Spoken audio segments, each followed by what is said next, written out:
তো প্রথমেই বলি আজকে আমরা যাচ্ছি ঘুরতে, সাথে ছিল আমার ভাগ্নি এখানে দারুণ খুশি। এসেই দেখি বন্ধুর দোকানে গাড়ি আর গাড়ির ড্রাইভার দুজনেই রেডি। তো চলো হালকা করে সামানগুলো গাড়িতে তুলে দিচ্ছিল আমার মা আর বন্ধু, আর ইনি হলো আজকে আমাদের প্রধান গেস্ট।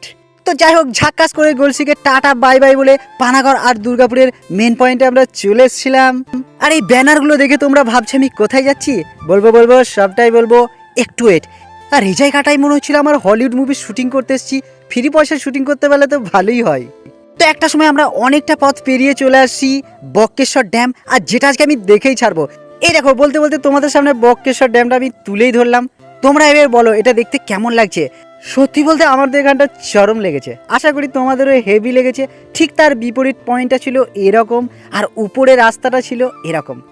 এই দেখো জলের রংটা, যেটা দেখে একদম মুগ্ধ হয়ে যাচ্ছিলাম। মাঝে ছিল একটা ছোট্ট দ্বীপ। আবার আসছি নেক্সট পার্টে, এখনকার মতো টাটা সবাইকে।